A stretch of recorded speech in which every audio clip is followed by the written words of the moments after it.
Satu, dua.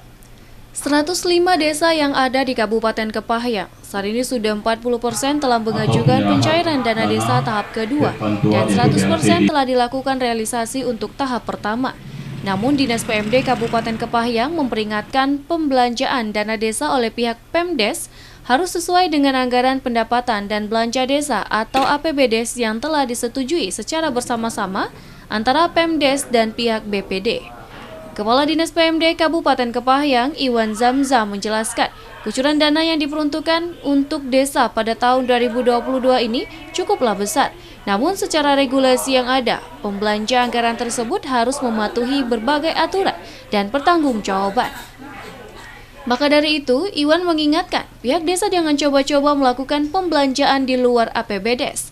Untuk mengantisipasi penyalahgunaan dana desa, Iwan juga menjelaskan, desa dalam waktu dekat siap-siap untuk diaudit oleh pihak terkait. Upaya yang kita lakukan untuk desa sendiri dalam pembangunan, Pak Kadis?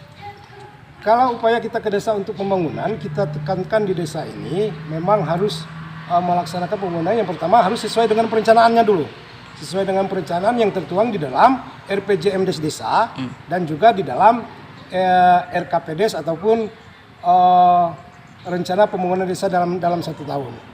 Jadi RAPBDes desa itu harus dilaksanakan.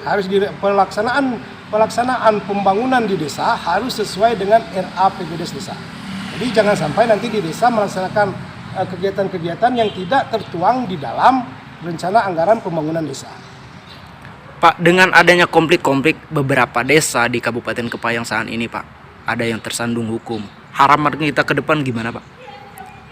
Harapan kita ke depan supaya di Kabupaten Kepahyang ini menjadi desa-desa yang sesuai dengan visi misi Bupati, menjadi desa-desa yang maju, desa-desa yang mandiri dan desa-desa yang sejahtera.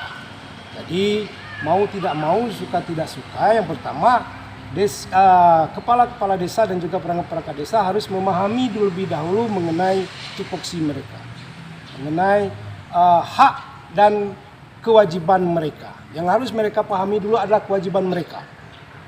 Baru apa yang menjadi hak mereka. Jangan sampai